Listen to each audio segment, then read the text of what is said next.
Tuhan karena anugerah Tuhan membawa kita di awal tahun di bulan Januari ini dengan kelimpahan dan berkat-berkat Tuhan. Terima kasih kepada Abuna yang sudah mempercayakan kepada saya untuk menyampaikan kebenaran firman Tuhan. Memang sudah lama ya, saya ini enggak khotbah, tapi kalau ngajar, saya ngajar ya di kampus, ada beberapa kampus saya ngajar. Kalau dengan mahasiswa kan ada diskusi, dialog gitu. Kalau khotbah mau harus monolog. Tapi kita mempercayai bahwa saya mempersiapkan dan saya berkonsultasi dengan Bapak Gembala bagaimana peran kita anak Tuhan menghadapi yang namanya padang gurun. Ya Bapak Ibu Saudara, kita tahu bahwa semua orang tidak suka dengan persoalan, betul gak? Saya aja jengkel sekali kalau ada persoalan masalah gitu, apalagi menyangkut hati, menyangkut ekonomi, bahkan kesehatan. Kadangkala kalau kita berpikir sakit itu, oh Tuhan, kok sakit gak sembuh-sembuh? Saya pernah mengalami hal itu. Ya karena itu mungkin cara Tuhan memanggil saya sebagai hamba Tuhan. Saya pernah mengalami keadaan sulit ketika saya harus berhadapan dengan orang-orang yang ingin membuat saya terluka. Dibuat saya menderita dengan mungkin status Facebook, sindiran-sindiran. Bahkan ketika saya kuliah, saya dikatain bahwa banyak orang-orang dari yang melakukan tindakan akademisi yang tidak bergairah gitu. Maksudnya tidak akademisi yang secara total. Saya gak suka dengan hal itu ya. Betul Bapak Ibu Saudara, kita tidak suka dengan keadaan-keadaan yang membuat kita menjadi sakit hati. Menjadi seolah-olah kita ngerasa, bersalah. Tapi semua orang pengen di zona nyaman. Ya betul ya, saya sendiri ingin di zona nyaman. Banyak orang yang ingin kecilnya disayang, masa mudanya diberkati Tuhan, tuanya kaya raya, nanti kalau mati masuk sorga. Itu pasti keinginan orang seperti itu. Tetapi kenyataan ketika kita mengiring Tuhan ya, bukan hanya sebuah persoalan yang kecil yang mungkin berbuat kita berpikir, tapi membuat kita terpuruk. Dan kadang-kala kita menyalahkan Tuhan ya. Aduh Tuhan, persoalan ini kok besar banget gitu kan ya. Waktu kakak saya sakit, dan hampir kena virus, orang tua saya kena COVID itu rasanya saya hanya bisa kirim doa gitu kan ya. Kalau keluar mungkin waktu manda pandemi gak bisa. Tapi hanya berdoa, Tuhan tolong. Tidak semua orang ingin menikmati yang namanya kebaikan itu dengan semurah. Ya, tidak semua. Tapi ada seseorang yang memang berkata bahwa gak apa-apa, persoalan demi persoalan saya hadapi dan saya akan kuat. Ada yang mungkin seperti binaraga, kalau dia semakin berlatih akan menjadi kuat. Nah persoalan saat ini Bapak Ibu Saudara, sebentar.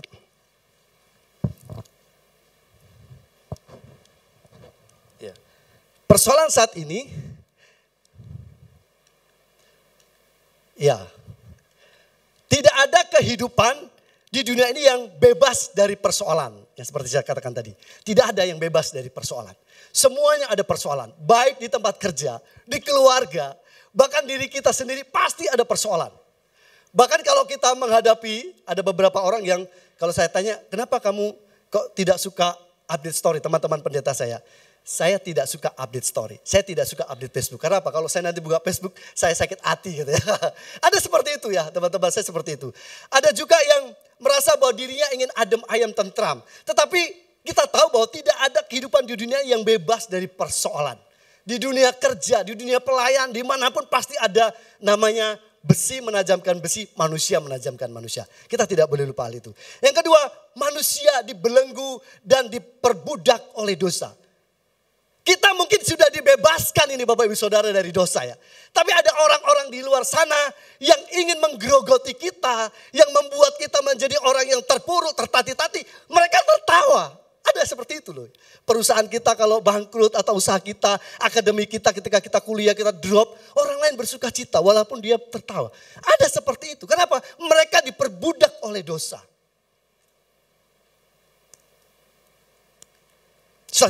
Selanjutnya, keberadaan dan kekuatan manusia sangat terbatas. Mengapa Bapak Ibu Saudara kita ada di tengah padang gurun? Karena terbatas. Kita wajib mengandalkan Tuhan. Dalam Yeremia dikatakan terkutuklah orang yang mengandalkan kekuatan sendiri. Tetapi apa? Diberkatilah orang yang mengandalkan Tuhan. Jadi dalam konsep kekristenan yang kita lakukan hari demi hari, day by day adalah sesuatu yang menyatakan bahwa diri kita lemah. Kita tidak bisa berbuat apa-apa tanpa Tuhan. Itu artinya bahwa kita menyadari bahwa fisik kita semakin lama semakin tua. Kalau saya mungkin hari ini 39 ya, 39 ulang tahun. Kemarin tanggal 16 Januari. Kalau saya diberi kesempatan umur 30 tahun lagi, mungkin umur 40, umur 70. Saya sudah tidak bisa berbuat apa-apa, mungkin jalan tertatih-tatih. Mungkin iman saya gak kayak iman Oma Himawan yang menggebu-gebu di atas 70 sampai ke Yerusalem gitu kan ya. Kenapa? Mungkin kondisi fisik kita lemah. Hidup kita, sudah karena mungkin kita makan sembarangan. Kita menjadi pribadi yang jarang olahraga. Bisa saja itu mempengaruhi daya tubuh kita. Tetapi kita menyadari bahwa keberadaan dan kekuatan kita terbatas. Ada orang yang Agung Hercules ya. Akhirnya kena penyakit dan harus wafat. Banyak orang-orang yang besar, kuat, ekonominya kuat. Tapi di saat ada satu titik terendah di mana dia harus kehilangan semuanya hartanya, kehilangan kekuatannya. Dia harus menyadari bahwa manusia sangat terbatas. Seperti uap digambarkan Rasul Petrus.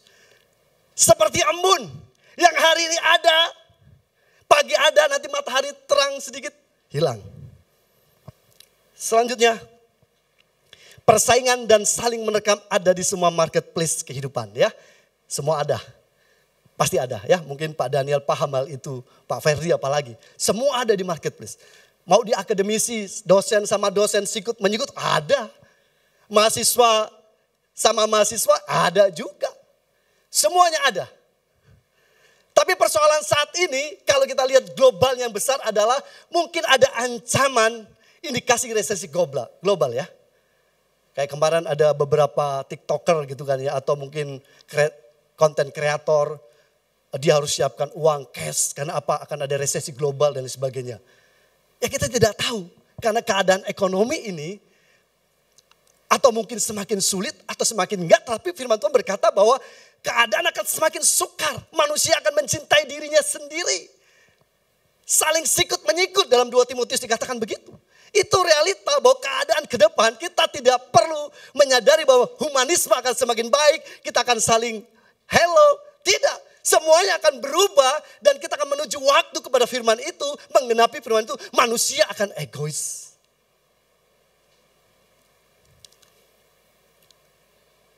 Saat ini aja kalau kita lihat ada pertempuran ya. Di media sosial. Antara A dan B, Pilpres. Bahkan ini nanti serentak. Dukung-mendukung. Masalah kue dan lain sebagainya. Akan seperti itu kehidupan kita nanti.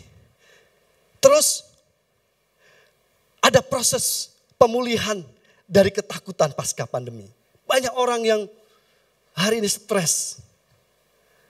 Kemarin ada teman saya ditelepon, gimana caranya dapat beasiswa dari Kemenak. Ya kamu harus, kalau kamu ke luar negeri kamu harus bisa bahasa Inggris. Kamu akan mendapatkan formulir dan kamu isi dan sebagainya. Iya, saya sudah cari pontang-panting sponsor di mana-mana karena sekarang hanya untuk perusahaannya. Iya, karena memang keadaannya seperti itu. Pemulihan ekonomi. Dan mau enggak mau kita ada di situ ya. Ancaman krisis dan lain sebagainya pasti akan menghantui. Bahkan nanti ada pandemi jilid 2. Ada hal-hal yang membuat kita menjadi takut. Gemetar dengan keadaan dahsyatnya dunia ini. Tapi itu adalah memang sudah direncanakan dan dibuatkan bagi setiap manusia untuk membawa kita kepada kekekalan. Tapi kita tidak boleh lupa Bapak Ibu Saudara, semua yang kita hadapi dari persoalan sakit penyakit, persoalan ekonomi yang mungkin kita saat ini tertatih-tatih untuk beli susu aja gak bisa. Untuk makan gak bisa. Kadang kita menyalahkan Tuhan. Kadang kita menyadari bahwa Tuhan berkati aku kok gak diberkati. Persoalan sakit penyakit yang gak sembuh-sembuh.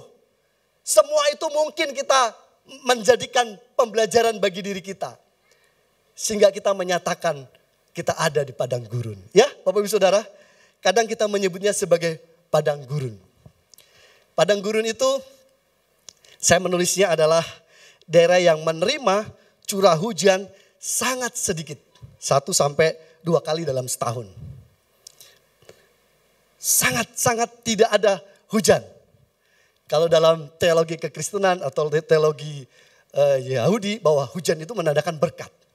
Dan padang gurun di mana kita mengetahui bahwa tidak ada hujan. Ada tapi sedikit sekali.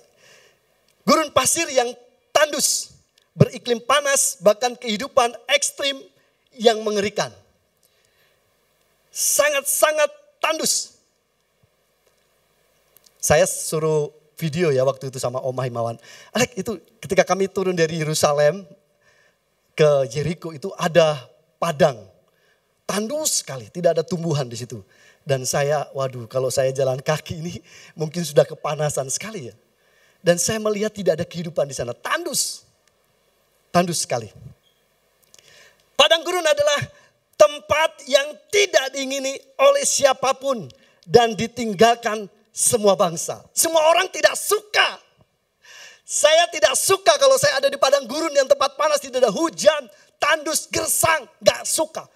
Semua orang pasti tidak suka. Terus bahkan binatang mematikan ular, kalajengking, dia selalu bersembunyi di situ. Siap menelan siapa saja yang melaluinya. Ada binatang-binatang yang sangat mengerikan. Kalajengking, kalau manusia tinggal di situ harus berhadapan dengan mereka. Ya inilah realita ada di padang gurun. Dan saya sedikit memberi gambaran bahwa inilah kenyataannya kalau kita merasa ada di padang gurun. Seperti ini kondisinya. Terus sejauh mata memandang, ya, sejauh mata memandang ke segala penjuru, timur, barat, dan utara, ke selatan, semua yang terlihat hanyalah pasir. Dan pasir dengan hamparan yang tidak terbatas. Pasir saja ya. Temperaturnya tinggi. Kalau pagi hari, siang hari sangat-sangat panas sekali. Sangat panas sekali. Terus yang ini yang paling luar biasa ya. Ada namanya Fata Morgana. Ada tipuan di situ. Kelihatannya ada air. Di padang gurun seperti itu. Dan walaupun dalam perjalanan kami dari Yerusalem ke Jericho itu kami melihat aduh pasir semua dan panas. Tapi karena saya suka ada satu tempat di mana Yesus dicobai di sana, di padang gurun itu. Saya lihat, saya merenung, saya membawa diri saya seperti Yesus kalau saya ada di padang gurun seperti itu. Bagaimana ya dalam 40 hari tidak makan gitu kan ya. Sangat terik dicobai. Dan Yesus keluar sebagai pemenang. Nah Bapak Ibu Saudara yang dikasih Tuhan. Padang gurun di mana Tuhan membawa bangsa Israel keluar dari tanah Mesir. Bahkan perjalanan di padang gurun adalah perjalanan yang sangat-sangat melelahkan bagi bangsa Israel. Sehingga apa? Satu generasi harus habis. Bangsa Israel harus mengalami yang namanya krisis di tempat ini. Krisis generasi umur 20 tahun ke atas harus habis. Bahkan iman mereka harus dibuat seperti apa? Harus benar-benar mengandalkan Tuhan. Walaupun di padang gurun ada pemeliharaan Tuhan ya. Ini bangsa Israel. Nanti kita akan membaca ayat itu. Elia juga ketika dia mau menghadap Tuhan di Gunung Horeb, dia ada di padang gurun 40 hari dia berjalan. Jadi persoalannya adalah padang gurun adalah tempat di mana keadaan yang sukar. Hagar ketika dia diusir oleh Abraham menangis. Anaknya Ismail menangis. Dan dia berdoa di sana. Kita sudah mendengar khotbah Bapak Gembala kita Abuna ya. Bahkan Yesus saja Bapak Ibu Saudara, dia harus menghadapi tantangan ketika dia mau masuk dalam pelayanan. Roh membawa dia ke padang gurun. Di dalam Matius 4 ayat 1 itu. Harus menghadapi sebuah persoalan yang tidak enak. Dicobai. Tuhan kau dicobai. Tapi itulah persoalannya. Yesus mau menyatakan kepada kita semua. Bahwa setiap orang yang mengikut dia. Katanya kita ingin serupa dengan Yesus. Mau siap untuk dibawa masuk ke dalam padang gurun. Saya kan lagi enak nih Om. Sudah enak hidup saya. Sudah semuanya serba diberkati Tuhan. Puji Tuhan. Tapi suatu saat nanti. Di mana Tuhan akan hadir. Dan dia berkata, nak mari. Engkau dan sisi keluargamu ikut aku. melayani Tuhan. Atau mungkin dalam persoalan lain Tuhan izinkan kita harus pulang kepada Tuhan. Kita harus meninggalkan semuanya itu. Mungkin lewat sakit penyakit, lewat apa, kita tidak tahu. Karena itu otoritas progresifnya Tuhan, prerogatifnya Tuhan, kehendaknya Tuhan dalam hidup kita. Nah Bapak Ibu Saudara sekalian dikasih Tuhan, bagaimana persepsi dan paradigma orang percaya terhadap padang gurun. Nah ini yang jelas. Kita sudah kenal tadi daerah-daerah, bahkan kita sudah mengetahui bahwa hidup di dunia ini tidak mengenakan, ya, tidak mengenakan. Tapi bagaimana persepsi dan paradigma orang percaya itu? Persepsi dan paradigma orang yang ikut Tuhan itu terhadap kesukaran, terhadap ketidaknyamanan, ya, terhadap ketidakmampuan ketika dia berjalan melintasi apa yang dia harus lakukan. Kita membaca di dalam Keluaran, ya Bapak Ibu Saudara, di situ Keluaran pasal yang ke-13 ayat 17, Keluaran pasal 13 ayat 17 dan 18. Saya 17, nanti Bapak Ibu Saudara yang ke-18 ya. Keluaran 13 ayat 17 sampai 18. Allah menuntun umatnya. Setelah Fir'aun membiarkan bangsa itu pergi, Allah tidak menuntun mereka melalui jalan ke negeri orang Filistin. Walaupun jalan ini yang paling dekat. Sebab firman Allah, jangan-jangan bangsa itu menyesal apabila mereka menghadapi peperangan sehingga mereka kembali ke Mesir.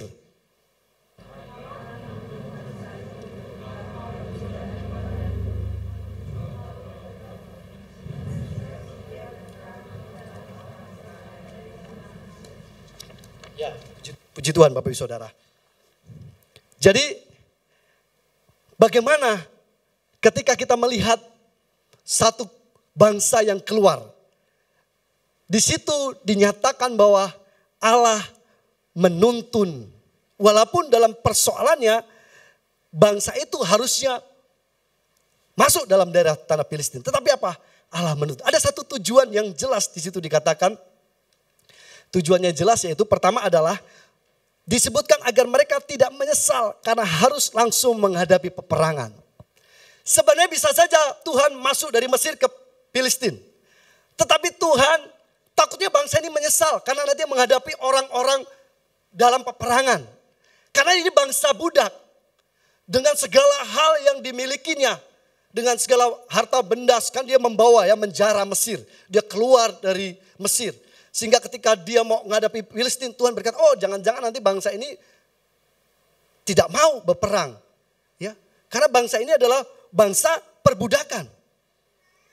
Tapi dikatakan di sini dengan jelas bahwa ingatlah kepada seluruh, di dalam Ulangan 8 ayat yang kedua saya membacanya. Ingatlah kepada seluruh perjalanan yang kau lakukan atas kehendak Tuhan Allahmu di padang gurun selama 40 tahun ini dengan maksud merendahkan hatimu dan mencobai engkau untuk mengetahui apa yang ada dalam hatimu, yakni apakah engkau berpegang pada perintahnya atau tidak. Pertama paradigma kita, orang percaya terhadap teologi padang gurun adalah, masuk pada padang gurun adalah jalan Tuhan dan kehendak Tuhan. Amin Bapak Ibu Saudara. Amin. Kalau kita diizinkan masuk di kesukaran, itu cara Tuhan, amin. Ya. Kenapa? Nanti kita akan lihat ada satu tingkatan yang Tuhan ingin kepada kita. Bukan masalah jasmani, bukan masalah kerohani. Tapi ada satu yang Tuhan mau adalah sebuah ketaatan. Jadi paradigma kita nanti kalau kita menghadapi. Mungkin kita menghadapi keluarga yang kita cintai atau adik atau anak buah kita. Atau teman kita ketika dia masuk padang gurun kita bisa menyampaikan. Kesukaran ini adalah cara Tuhan, jalan Tuhan, dan kehendak Tuhan. Amin. Kita harus mengatakan hal itu bahwa mau tidak mau Tuhan mengizinkan untuk berputar, berkeliling supaya punya tujuan yang jelas, tidak mati konyol menghadapi Filistin. Dia tidak ngambek, tidak bersungut-sungut. Walaupun di padang gurun dia bersungut-sungut. Nggak ada air lah. Dan lain sebagainya, minta daging lah dan lain sebagainya. Tapi kita harus tahu bahwa paradigma kita ketika kita nanti masuk di areal yang Tuhan izinkan gersang, kesukaran, mungkin sakit penyakit Tuhan izinkan kepada kita, kita masuk di dalam rencana dan kehendak Tuhan. Karena itu adalah rencana Tuhan dan kehendak Tuhan. Itu yang pertama yang kita harus pikirkan, bahwa paradigma kita terhadap padang gurun. Yang kedua, ya, masuk padang gurun untuk merendahkan hati, sikap. Ya, saya membaca dalam Ulangan pasal 8 tadi, dikatakan begini. Ingatlah kepada seluruh perjalanan yang kau lakukan atas kehendak Tuhan Allahmu di padang gurun selama 40 tahun ini, dengan maksud merendahkan hatimu dan mencobai engkau untuk mengetahui apa yang ada dalam hatimu, yakni apakah engkau berpegang pada perintahnya atau tidak. Begitu pentingnya sikap hati di hadapan Tuhan. Ketika kita masuk tadi rencana dan kehendak Tuhan, Tuhan lebih dalam lagi. Oh ya, kamu tahu ini rencanaku, kamu tahu kan ini kehendakku, dan saya ingin melihat bagaimana hatimu ketika masuk dalam kesukaran, ketika masuk dalam padang gurun.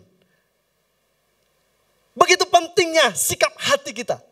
Bangsa Israel ketika masuk dalam padang gurun, ngomel-ngomel, gak ada air Musa. Ini gak ada makan, gak ada apapun. Kita mati, apakah gak ada kuburan di Mesir sana? Komplain, bahkan dikatakan bangsa. Ada istilah keren itu di Alkitab. Bersungut-sungut. Saya kemarin berdialog ya, iya wajar lah Tuhan, siapa sih yang enggak wajar kalau kita ada dalam kesukaran dan kita ada dalam ekonomi atau mungkin kesehatan, pasti dia akan komplain. Tapi Tuhan mengizinkan, begitu pentingnya sikap hati di hadapan Tuhan. Sebenarnya Tuhan gampang aja, padang gurun dibalik lagi ke padang hijau, gampang saja bagi Tuhan. Tidak ada yang mustahil bagi Allah kita.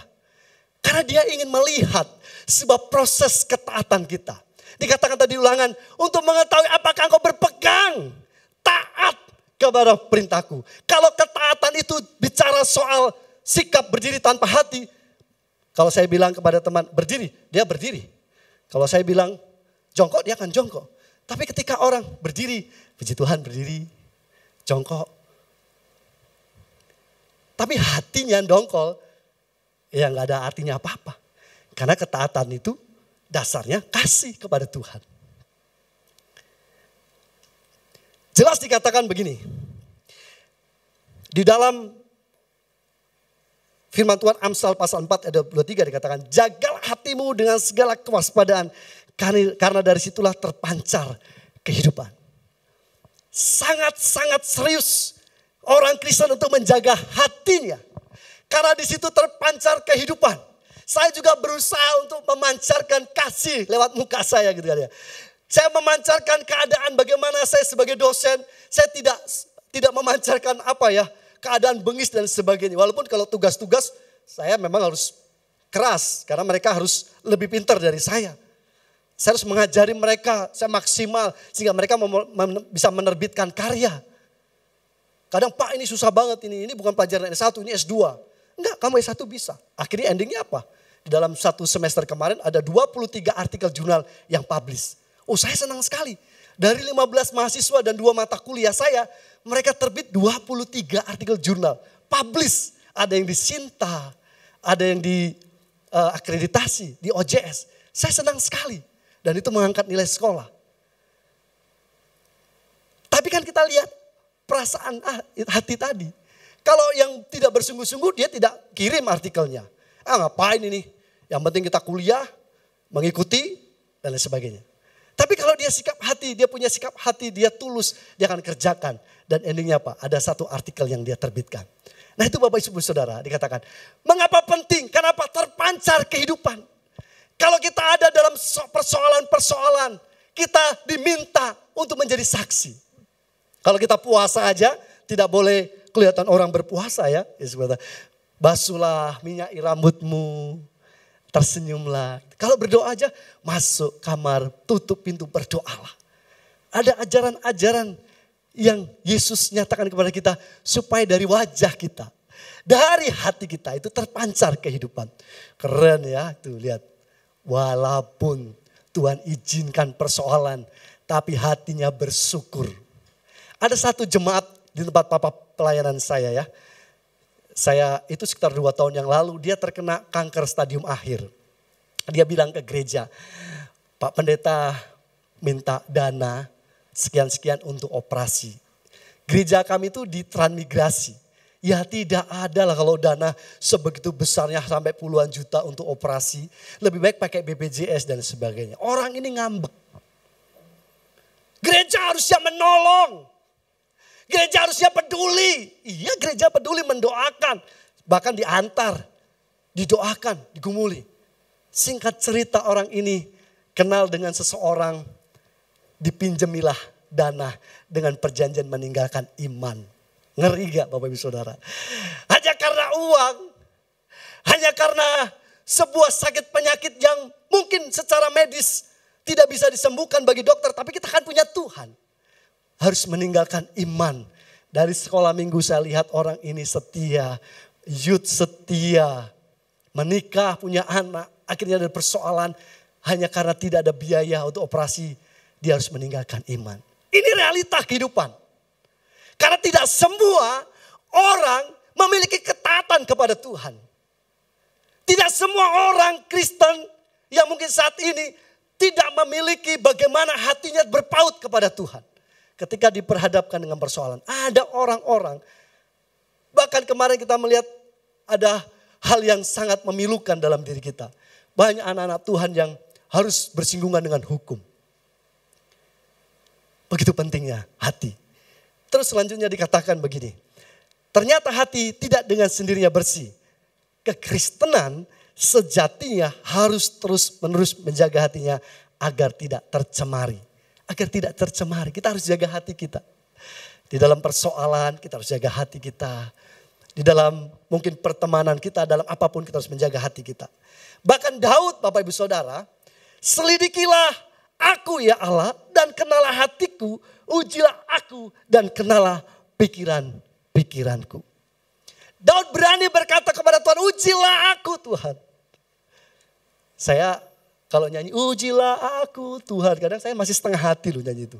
Karena saya takut kalau diuji benar sama Tuhan ya. Tapi ketika paradigma kita terhadap ujian, paradigma kita terhadap kesukaran, paradigma kita terhadap padang gurun, yang bagaimana tadi adalah kehendak Tuhan dan menguji hati kita. Mungkin kita boleh menyanyi, ujilah aku Tuhan. Kalau diuji mungkin lewat hal-hal yang sepele, oke. Tapi kalau sampai berat ujiannya, terkadang secara manusia kita tidak mampu. Daud sangat mengerti, ujilah aku, kenalah hatiku Tuhan. Selanjutnya Bapak Ibu Saudara, yang poin yang ketiga adalah masuk padang gurun untuk melihat dan merasakan kuasa supranatural. Kita tidak boleh lupa di padang gurun ada Tuhan. Amin Bapak Ibu Saudara. Di kesukaran ada Tuhan, amin. Dalam kehidupan kita yang pahit ada Tuhan. Dalam kehidupan kita yang mungkin merasa jengkel dengan keadaan ekonomi, sakit penyakit, ada Tuhan. Karena di padang gurun sejatinya Tuhan hadir. Dia memperhatikan kalau bangsa Israel diberkati dengan tiang awan dan tiang api. Diberkati dengan batu yang dipukul keluar air. Ada mana setiap hari. Kita harus menyadari hal itu di mana kita masuk di padang gurun itu. Kita menyadari ada Tuhan. Dan saya bilang kepada Tuhan, kalaupun ada proses yang membuat saya diuji ketaatan saya.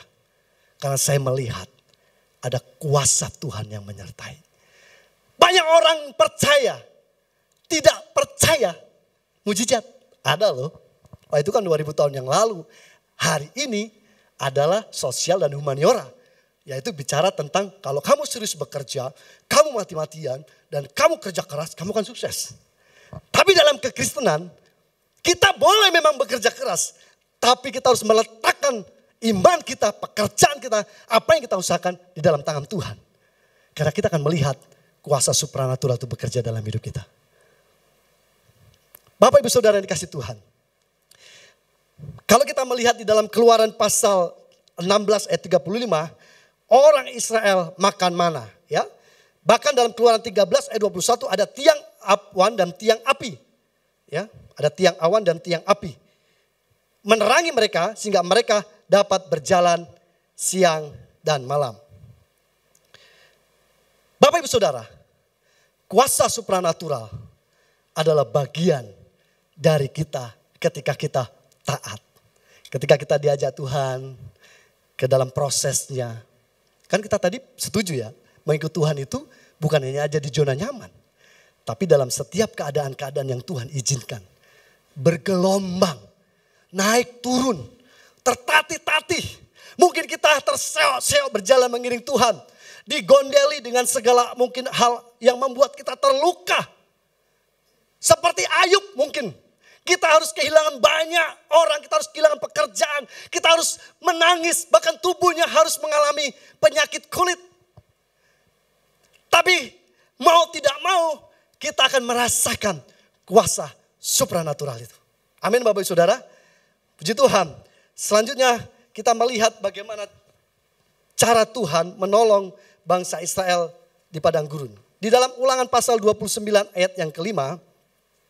40 tahun lamanya aku memimpin kamu. Betul ya.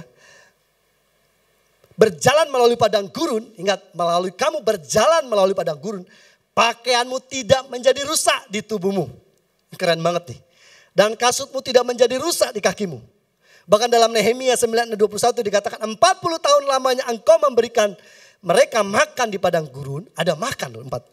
Mereka tidak kekurangan, mereka tidak kelaparan. Mereka tidak kekurangan, tidak berkekurangan.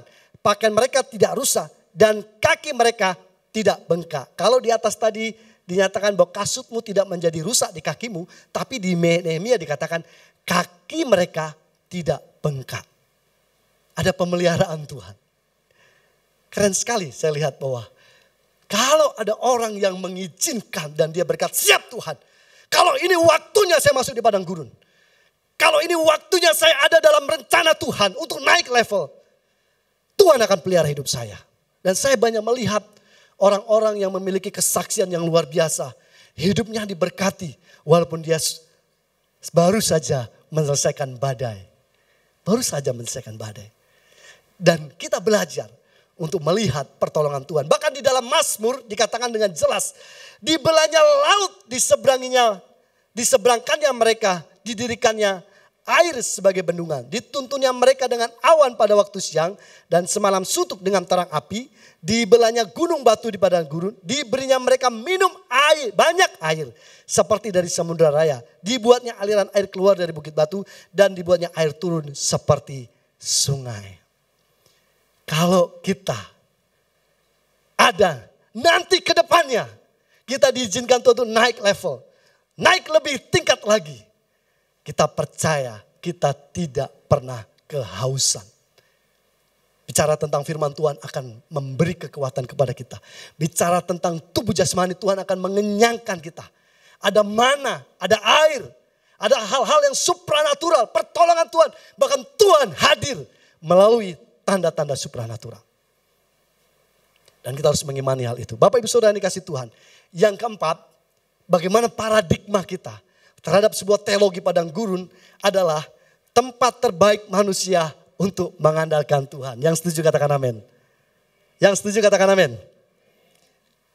Padang gurun adalah tempat terbaik manusia untuk mengandalkan Tuhan. Kenapa? Tidak ada lagi air. Gersang, tempatnya panas. Mau minta hujan setahun 2 kali. Bahkan ada Fata Morgana tadi kelihatannya ada air, itu bayangan panas. Dia jalan ke sana, pasir semua. Sudah lelah tubuhnya. Sehingga kalau dia menyadari hal itu dia akan berkata, Tuhan ini gak mampu nih kalau saya jalan ke sana pasir. Kalau saya jalan ke sana pasir, padang tandus. Maka yang jelas adalah manusia harus mengandalkan Tuhan. Saya belajar setiap waktu untuk mengandalkan Tuhan. Ketika sebagai mahasiswa bebarengan S2 dan S3, saya belajar mengandalkan Tuhan. Salah manusia gak mampu. Cuma saya punya ketaatan sama Abuna itu. Ale kamu kuliah S3 siap Abuna. Kamu kuliah lagi S2 siap Abuna. Tapi kok delale kok dua-duanya. Kuliah S3 dan S2 berbarengan. Salah manusia aduh Tuhan. Tapi salahmu dewe mau. Tapi saya berkata Tuhan gak mampu. Ini penelitiannya susah.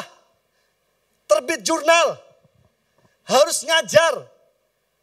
Tapi saya berkata Tuhan, kalau Tuhan izinkan. Dan saya banyak sekali ketika saya butek ya. Ini cara saya merepress, cara saya memberi sebuah hal untuk melayani Tuhan dengan semangat yang baru. Saya ingat apa Yesus katakan, marilah kepadaku engkau yang letih lesu dan berbeban berat. Aku akan memberi kelegaan. Ketika saya letih lesu, saya tidak mungkin minum vitamin ya. Ketika hati saya terasa bebannya sangat berat. Saya datang di kaki Tuhan, saya berdoa. Saya menangis, Tuhan beri aku kekuatan untuk menghadapi persoalan demi persoalan. Dan ketika saya selesai berdoa, saya seperti mendapat kekuatan baru. Dan itu yang saya lakukan. Di setiap saya tidak mampu, saya datang kepada Tuhan. Di setiap mungkin hati saya ada sesuatu hal yang mengganjal Tuhan, saya datang Tuhan. Saya datang kepada Tuhan. Kenapa? Saya sebagai hamba Tuhan. Saya tidak bekerja. Ya, saya tidak melakukan aktivitas yang menghasilkan uang dan saya hanya melayani Tuhan. Karena saya dipanggil menjadi hamba Tuhan, maka mau gak mau setiap hari hidup saya harus terkoneksi dengan Tuhan. Karena saya tahu peninggian, berkat Tuhan, segala sesuatu itu tidak datang dari timur, barat, kanan dan sebagainya. Tapi datang dari Tuhan. Dan Bapak Ibu Saudara, padang gurun adalah tempat terbaik untuk mengandalkan Tuhan. Kalau hari ini kita mungkin tidak masuk. Atau mungkin orang lain yang kita cintai dia masuk ke padang gurun. Kita bisa cerita tempat terbaik kesukaran itu adalah tempat mengandalkan Tuhan. Kita bisa bagikan firman ini kepada orang-orang yang membutuhkan. Kita bisa share setiap kehidupan mereka dengan berkat-berkat rohani yang kita terima sehingga mereka dikuatkan. Jadi paradigma kita terhadap teologi padang gurun adalah yang keempat adalah bagaimana kita mengandalkan Tuhan. Nah persoalannya bagaimana jika kita diizinkan atau dibawa masuk dalam padang gurun. Kita tadi sudah belajar Bapak Ibu Saudara ya. Kita tadi sudah belajar. Ketika Tuhan mengizinkan orang percaya masuk padang gurun atau mengizinkan masalah terjadi. Pertama Tuhan tidak sedang bermain-main atau mengusik kita. Kamu saya aja masa guru masuk dulu. Enggak. Tuhan tidak sedang bercanda. Tuhan tidak sedang usil sekali. Ini loh anakku masuk dulu ya coba kamu. Kalau nanti kamu gak kuat tak beri lagi kekuatan. Tidak. Tuhan tidak sedang bercanda atau mengusik kita. Tapi Tuhan ingin menjadikan kita menjadi pribadi yang kuat. Lewat kesaksian kita masuk dalam padang gurun. Orang lain diberkati Tuhan. Amin. Karena tujuan Tuhan adalah kita hidup untuk menjadi berkat. Dimanapun kita berada, kita untuk menjadi berkat. Kesaksian, terang, dan garam bagi mereka yang membutuhkan. Ya, supaya apa? Kita menjadi pribadi, orang percaya menjadi kuat. Dan Tuhan juga sedang mengelatih orang percaya supaya menjadi pemenang. Amin Bapak Ibu Saudara. Kita percaya kalau kita masuk dalam itu kita menikmati kebaikan Tuhan. Yang kedua dikatakan kekristenan dituntut untuk memiliki kerendahan hati supaya Tuhan menggenapi rencananya atas hidup kita. Tadi hati itu penting sekali. Maka itu kekristenan dituntut kita untuk memiliki kerendahan hati. Hati yang taat kepada Tuhan. Selanjutnya mempercayai sepenuhnya bahwa Tuhan tidak akan meninggalkan kita sendirian di padang gurun. Dan mempercayai Tuhan selalu menyertai dan menyediakan seluruh kebutuhan kita. Jadi ketika kita ada di dalam padang gurun, kita percaya sepenuhnya bahwa Tuhan tidak akan meninggalkan kita. Pastilah seperti bangsa Israel tadi dipelihara Tuhan, diberkati Tuhan. Walaupun ada komplain, walaupun ada bangsa yang memang rusak secara moralnya, menghujat, enaknya bawang bombay dan sebagainya, makanan-makanan Mesir teringat.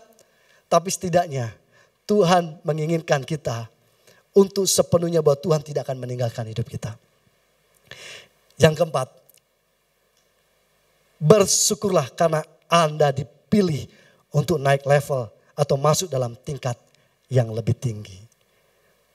Kita ingat ya Abuna, kalau kekristenan itu kalau dari situ kadang naik satu tingkat, kadang eksploitasi. Kita langsung bisa naik.